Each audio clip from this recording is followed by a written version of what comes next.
What's up, guys? My name is Moyo. I'm the owner and CEO of HAIRQUEEN LA. Welcome to another HAIRQUEEN podcast. Today, this is the first episode of the podcast, and I want to introduce the podcast to you. I want to tell you what you guys should expect on my podcast and where is HAIRQUEEN LA currently. HAIRQUEEN LA obviously is like I would say one of the biggest workshop in California. This is where like women from all ethnic background come and purchase the highest quality wigs and get them installed in one stop. And I'm proud that today my company has a staff of over 25 that fight every day to keep the city alive. This is what we do. I want to talk about HAIRQUEEN Uncut. HAIRQUEEN Uncut is basically our new subscription-based network that I'm very, very excited and proud to announce it. It's going to be a platform where we're going to be posting our hair academy, our shows, and our podcast. It's really going to be a platform where if you are looking if you're a hairstylist and looking to like excel in the industry, you are really trying to do your installs and the things that you do the way that we do it, just go and subscribe. I think the fee is going to be $59.99 for the hair academy. And if you want to subscribe for our just to see our content, it's going to be for $2.99 per month. The HAIRQUEEN Uncut subscription is going to have 3 tiers. The first tier is going to be $2.99 per month. With that package, you're going to have access to all our shows, our podcasts, our documentary, and everything entertainment, and really like connect with us and really get to see in real time what is happening at HAIRQUEEN LA and early access to the podcast. The second tier is going to be $15.99 per month, and with that subscription, you're going to get our shampoo and our conditioner every 60 days.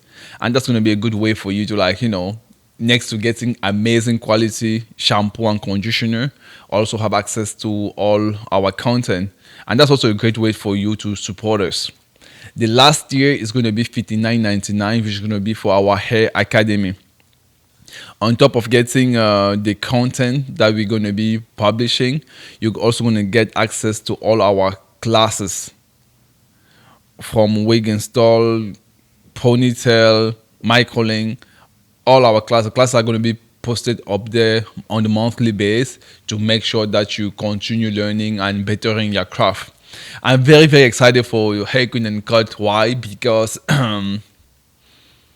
it's long overdue. First of all, just because people have been asking us to share.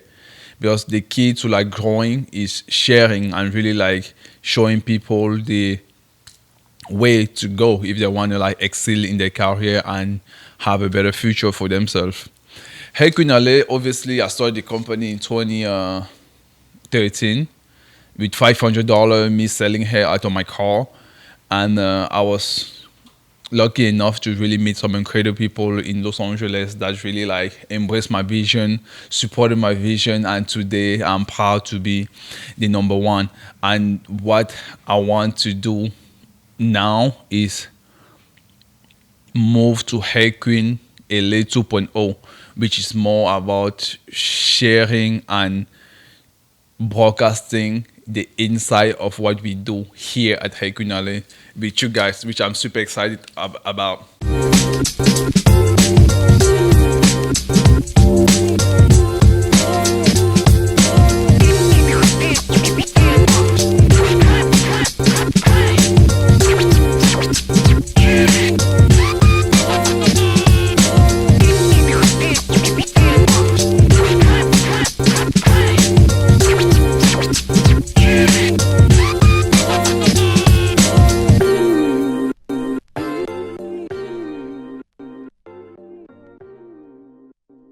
Our first show that we have is called All American Hairstylist.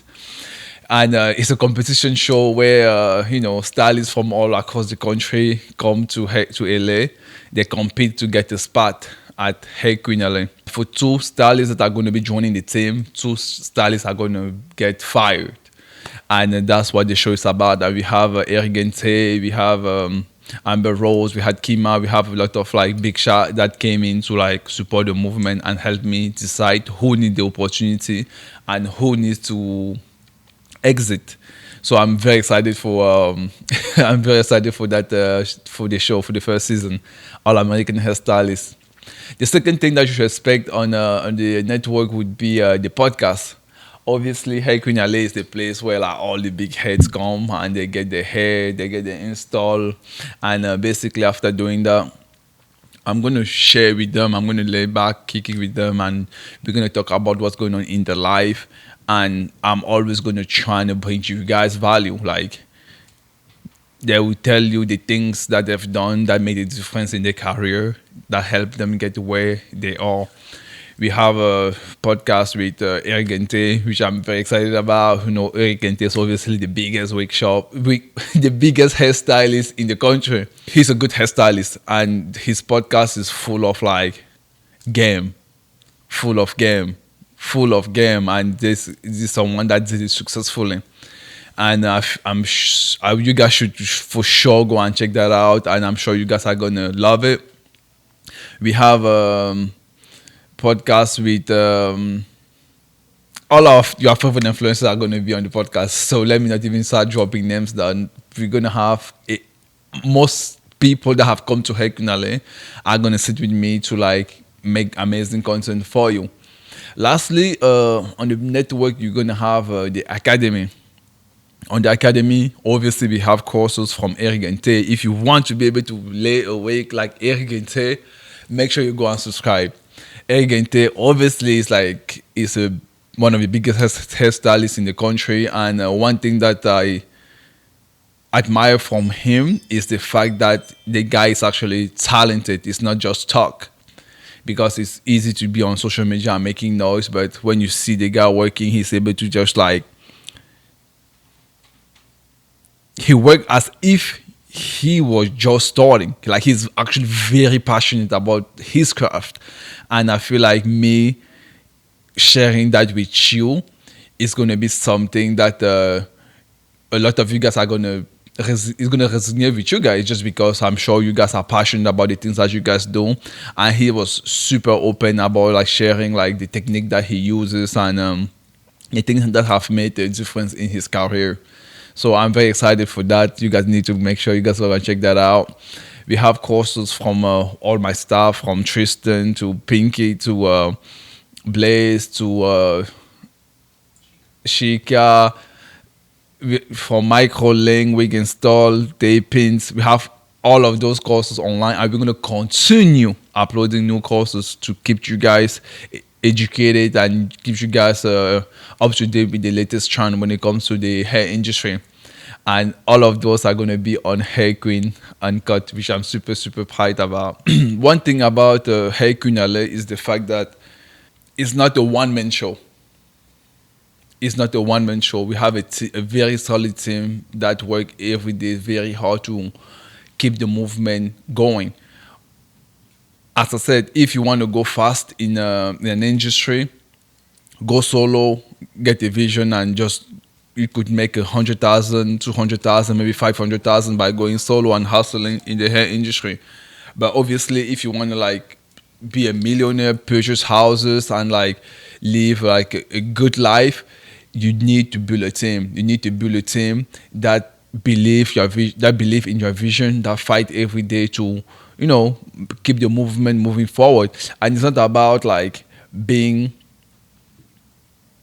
It's about like them working for you. It's about like all of you guys winning, because you cannot just come up with a plan where at the end of the day only you win when things actually happens. You have to make a plan that everyone see themselves in, to the point that when it excel, everyone have it better than where it was when they started. And that's what HAIRQUEEN LA has been built. It's going to be built on. I'm super excited for HAIRQUEEN LA 2.0,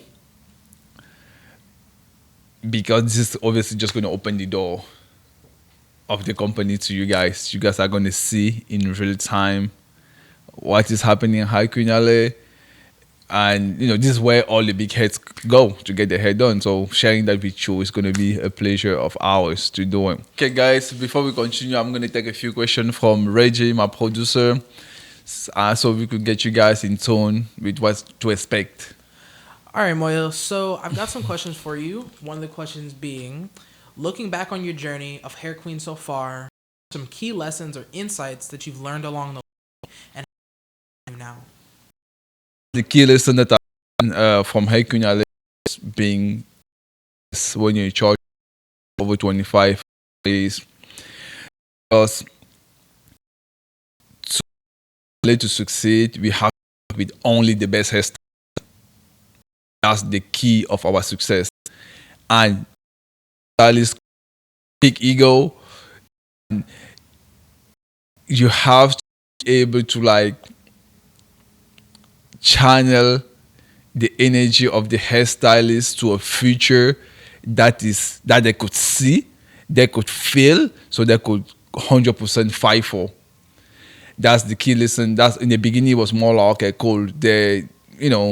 Some hairstylists are driven, some hairstylists are not as driven as other. Some of them are like just have different blockage. As the owner of the company, you should be able to have a conversation with each of them, understand where they're from, what they want, what are they facing, and what are the things that they need to put in place to be a better asset to the vision of the company as a company, and also for their own vision as a person. The second thing that I think I've learned from HAIRQUEEN LA would be patience. I would say I learned a lot about one of the biggest things I learned about patience, just because obviously I've been in business for 10 years. And I started the company, I just hustle, me just not trying to be broke. And 10 years, it's been 10 years, and just how far we've come in 10 years, there's something that I've seen. Consistency and patience is the key to success. I'm sure you guys heard this 100 times and you sound like, okay, cool, I just another guy saying the same thing, but like consistency and patience is the key to success. I wouldn't have dreamed we would be where we are in a million years 10 years ago when we started. Learning to be okay when things are not going your way and just focus on the lesson of the situation. Because we had, if you watch the documentary, you would see, we started the company with $500. I hustle. When I turned it to like $12,000, so they called me. I was still doing delivery back then in my car. I got called in Quantum to do a delivery. When I get to Quantum, they pull out guns. They stole all my merchandise. So at 12,000, I had to start from scratch. And boom, I got back to it. I kept hustling. I get, it's just like this thing just kept happening.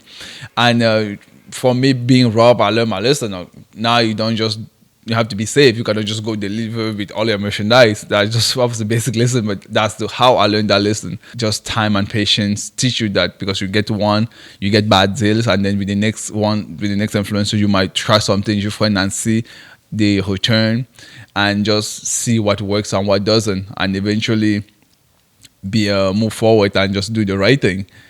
And I think there's a bunch of lessons. I have a master class coming on my network also, where I'm going to be sharing with you guys everything that I did from A to Z to be exactly where I am.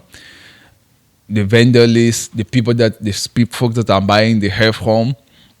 That's one of the biggest lessons, just because when you're in the hair industry, you succeed because of quality. That's the most important thing. Quality, customer service, and your way of branding yourself. Those are the three things that are very important for your success. In my masterclass, I'm going to make sure I share everything with you. I know you guys have been waiting for this masterclass for the longest time, and I'm super excited to sharing that with you. So if you want to go and purchase my vendor list, the folks that we buy the hair from, you could go on the to work and purchase because it's been, I mean, for the industry, there are millions of vendors out there. If you want to stay in business, you have to be able to provide quality consistently. And it took us years and years and years to work with this vendor and eventually get burned or just different things happening. Maybe purchasing hair, the shipment not coming in, getting scammed. I traveled to India myself, where I went to a city called Chennai. I'll just tell you a quick story that's actually crazy. In 2014, I sent my money to this vendor in India. I sent him $9,000 to purchase some hair. This gentleman took my money. It's someone else I actually worked with before. He sent me product. I was ordering hair for like 2,000, 3,000, 5,000. But one day I placed a big order, which was $9,000. I sent him the money. He got the money. He blocked me. And I was like, I couldn't believe it because that's someone that I worked with. And he just blocked me. He didn't send the hair. And I was like devastated. I kept hustling because I still have some cash.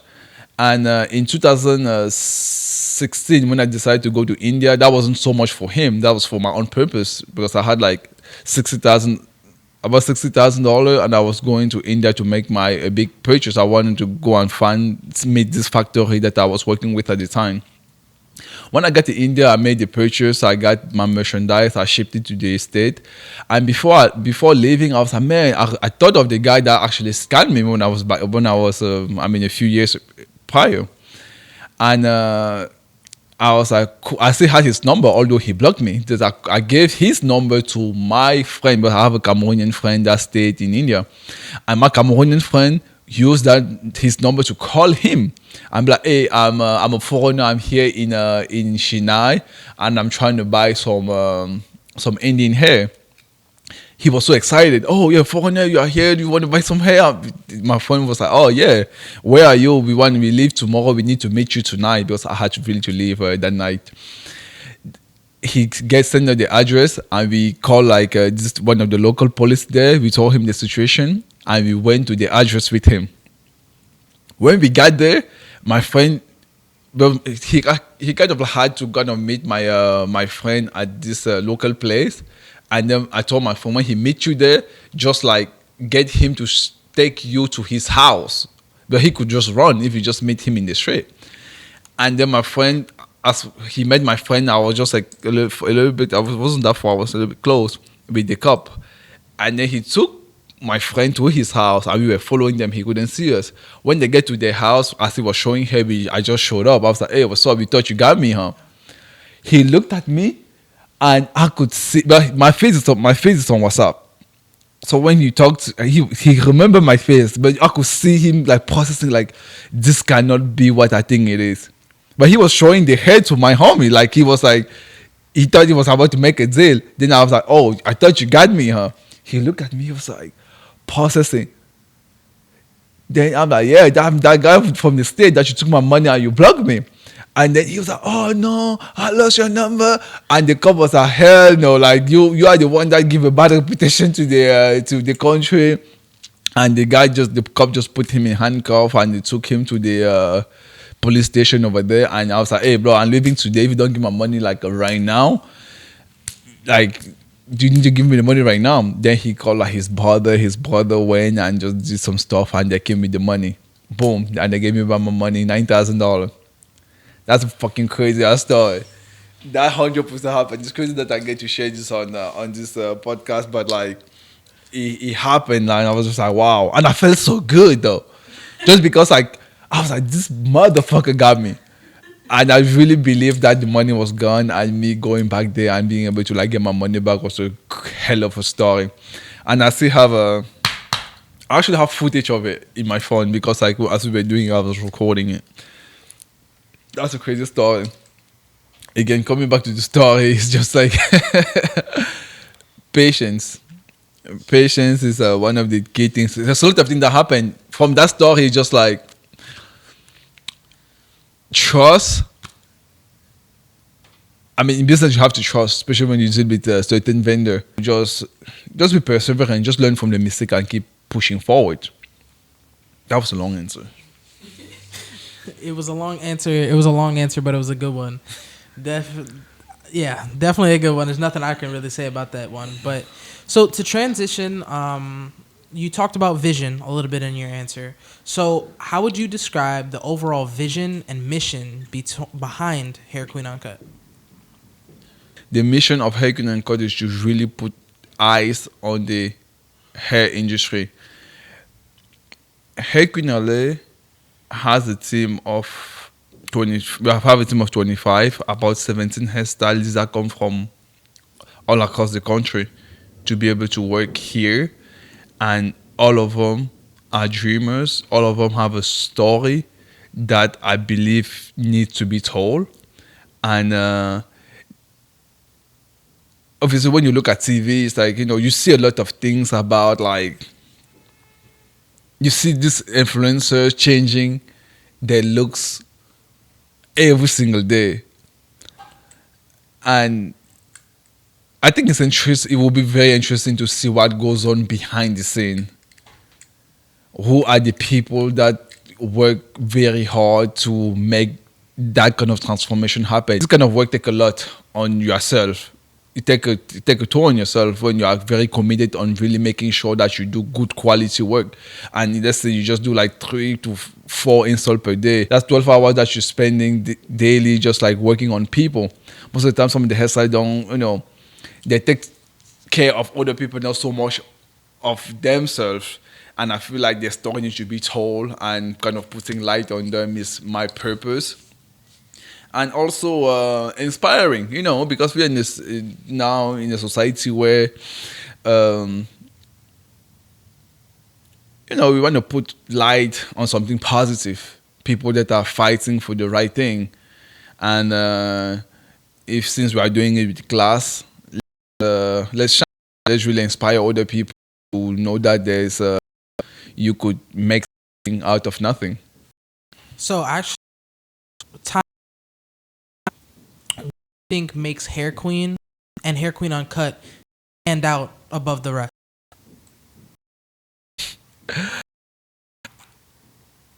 It's us.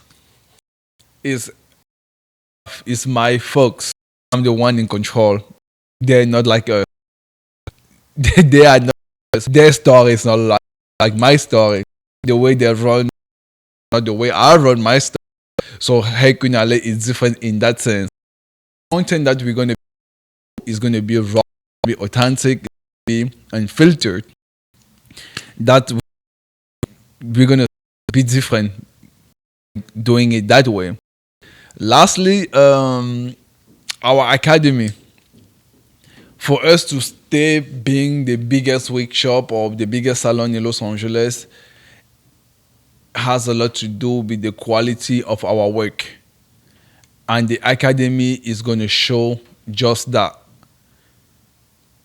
We're going to show you guys all the techniques that it takes for us to make these looks happen. Again, from wig install, tapings, color, all of the good stuff. There's no other company that does it. So there's not even like there's a market for it. We're not even trying to, it's not so much about the number, we're trying to build a community.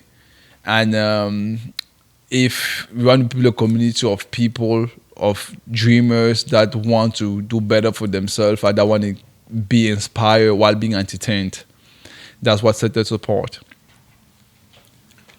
So I've only got 2 more questions for you. My next question is, can you share any industry influences or inspirations that have shaped your perspective and influenced the direction of Hair Queen?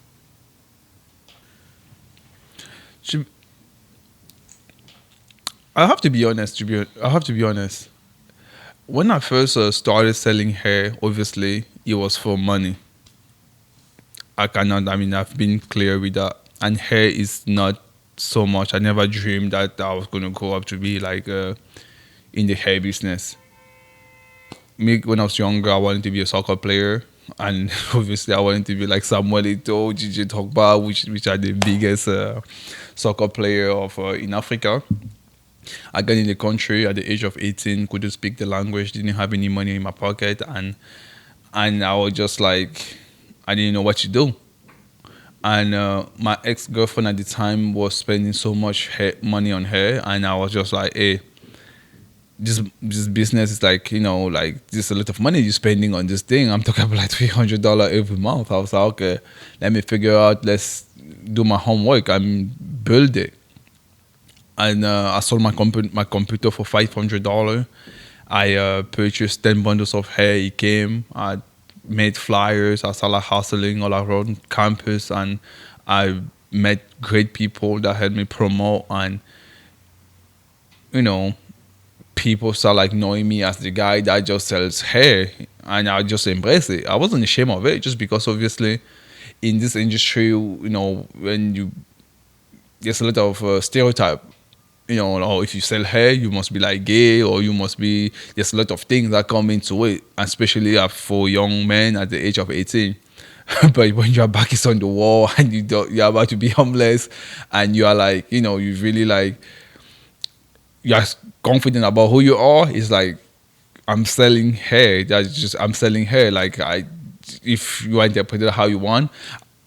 Long story short, I went past all of those. I was just, okay, cool. Let me just be a businessman that I always wanted to be. But let's do that in the hair industry, just because I see the demand when it comes to the hair business, and I know that I'm able to make it happen. I did my homework, and I hustled. It worked out for me. I moved out of Pasadena. I moved to Hollywood, and I purchased my car. I built something from the hair industry. I purchased half homes. I got my family situated from the hair industry. As far as influence, obviously, if you want to, like, that was me being a hustler, just doing deliveries everywhere. But to turn that into a real business that could work without you, I had to like tap even deeper. And I think one doing amazing was Hair in I remember, and I just went in there. I just went in the shop, and just as a man, and they were just like, they were right, and so I checked the prices, and the shop was super well put together. I just saw the way they design it. I saw the pricing. Okay, cool. Like, when a big shop be like this, then I went ahead of on Instagram, and I just like, saw the people with. Back then they were working with like Jody Joe, Miss Nikki, and all Lala, all the top heads people.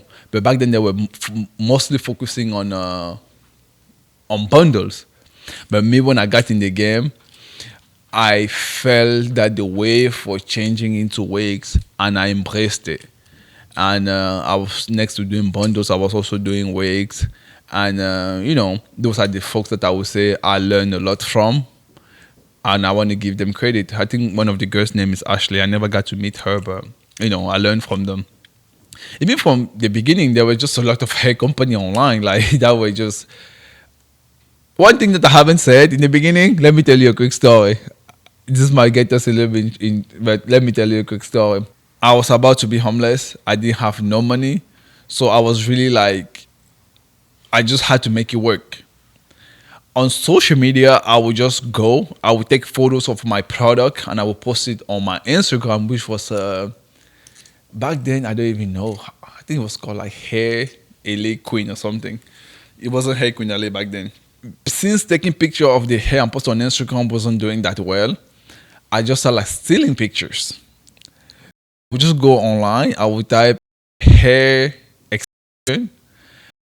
I would just see good hair, and I would just get the picture. I'll be like, okay, cool. This is body wave. My hair is body wave too. Let me just use this photo and post on my page. And be like, oh, if you want to get your hair like this, contact me. My phone number back then was 818-530-3645. Hit me up, and I'm gonna come and do a delivery to you. At no point back then, I I was just like, there's no way these people are gonna come after me. These are just like, they had like 100,000 followers back then. I'm talking 2013, 2014. 100,000 followers was a lot of followers. I barely had like 1,000 followers. I'm talking about like big company that I don't want to say their name, but they, I was just getting photos. I was just reposting it, and sometimes I was just be like, you know what? Since I'm in LA, let me just get like photos of people that are like in Miami. My hashtag would be like Miami or Atlanta. Just be like, okay, cool. If I'm using these photos here, it's gonna be I'm selling the same product. Back then, that was just my way of thinking. Also, I'm African, so it's like, let me just make it happen. Just because like I need to make my sales and I have the product. I'm not trying to scam nobody. I have the product. If you buy it from me, you're gonna look like this photo. Oh my!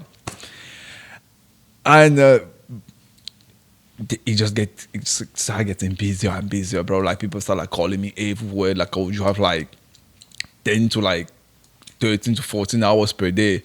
They will call me for delivery in Santa Clarita, Pasadena, Compton, Riverside. Like I would just be everywhere delivering.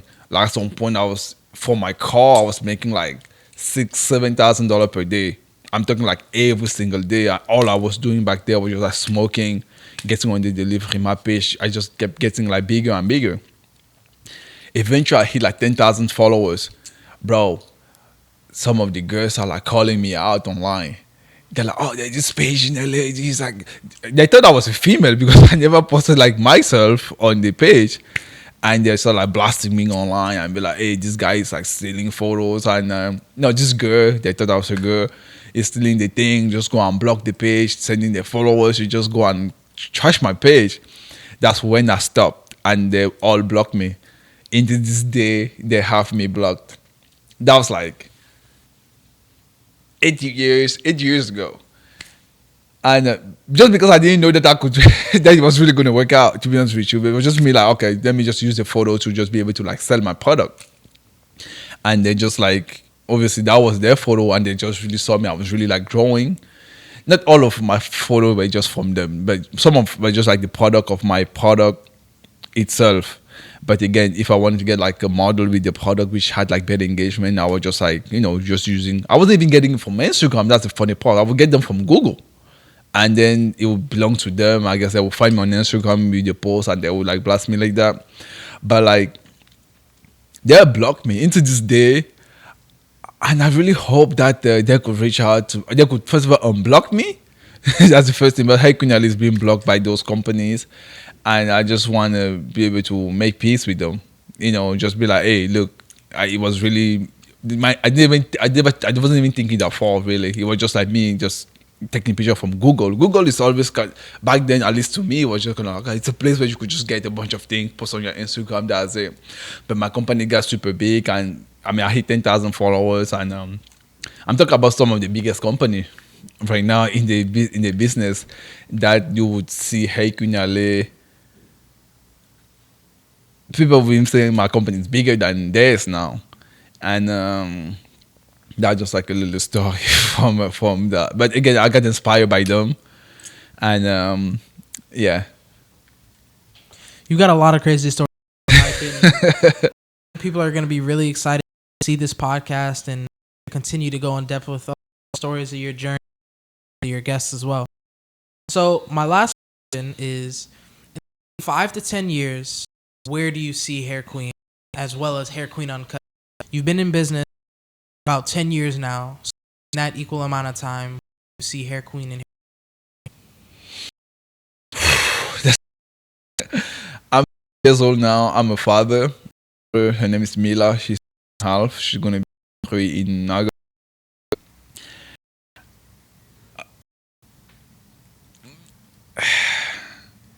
I've worked myself too hard for the past 10 years.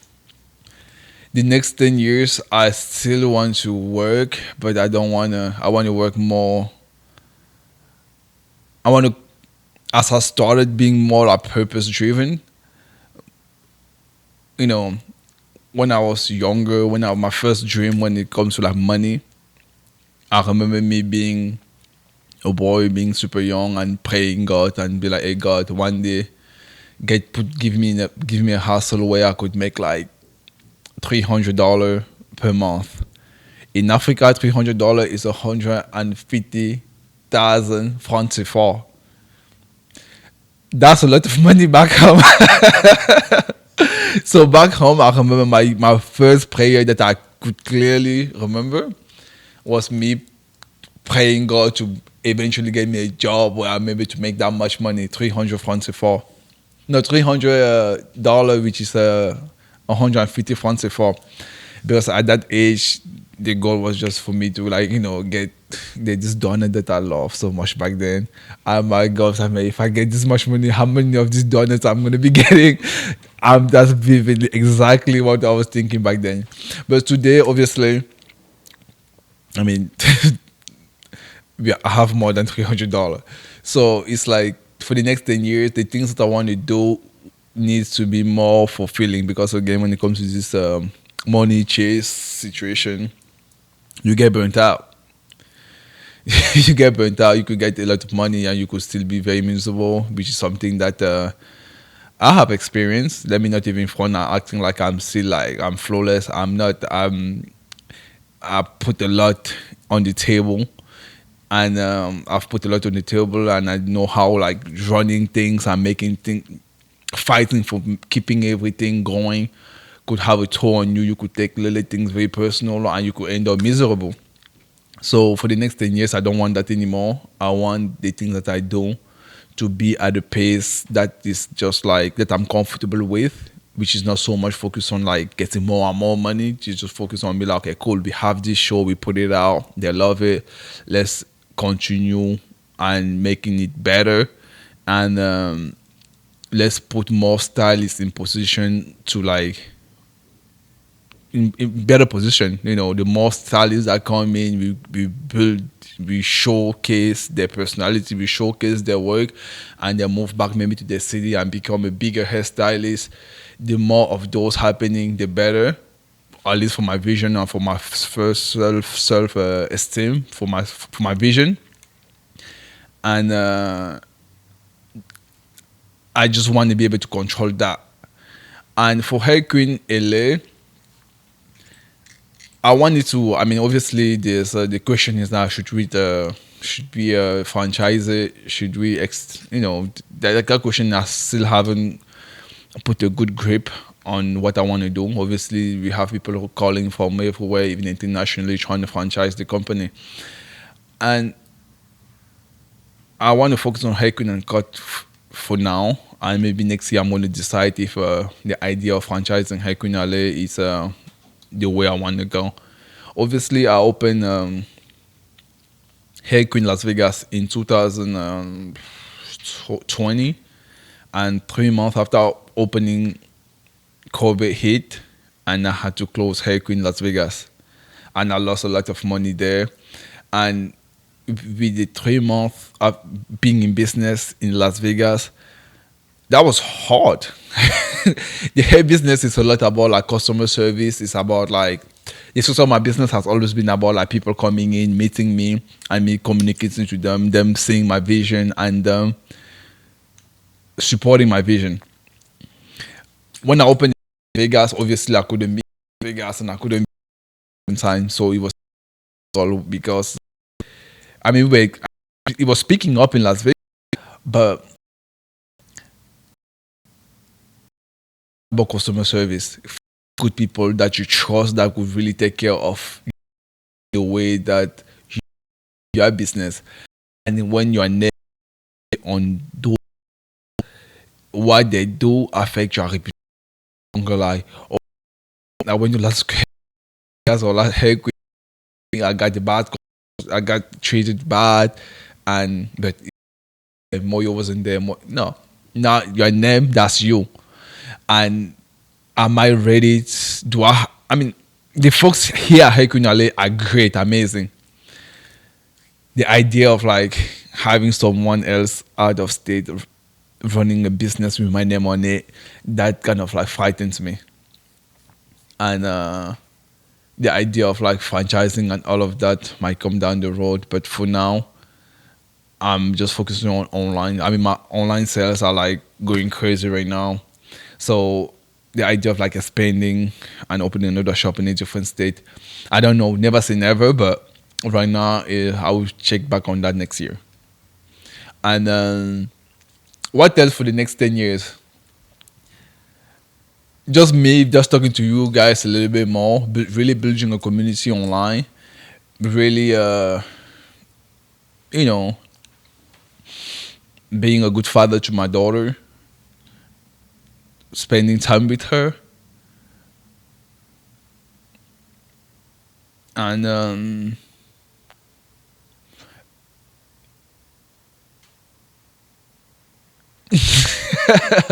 the last thing that I would really shoot for the next 10 years is just have more show on HAIRQUEEN and Cut.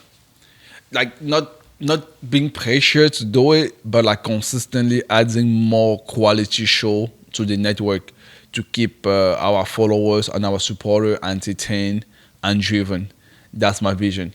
Obviously, as I said before, the hair industry has never been something that I said, oh, I want to grow up to have like the biggest wig shop. No, I want to be a soccer player or a businessman. The hair just happened to be the business that I end up in, and I was I was be going to NIFA to my academy, and because the aspect of production, producing like shows has always fascinated me, and that's study. Obviously, I didn't have money to go far and do it, so and got this kind of opportunity for me to do what I really like to do, and so I'm on my journey. You guys are going to stay tuned. You guys are continue supporting. You guys are going to continue showing love. It's not for watching. My exotic. The best is yet to come. It's on. We're going to keep elevating you guys. From Europe, I know we have a lot of European followers, African followers, and most importantly, American followers. I wouldn't even call you guys followers. I would call you guys dreamers that really see yourself in me, see yourself in my vision. Continue following, continue supporting the movement, and the sky is the limit. We're gonna keep riding until the wheel fell off. How they say it. And again, my name is Speak More the Exotic. Let's go, let's go, let's go. Cheers.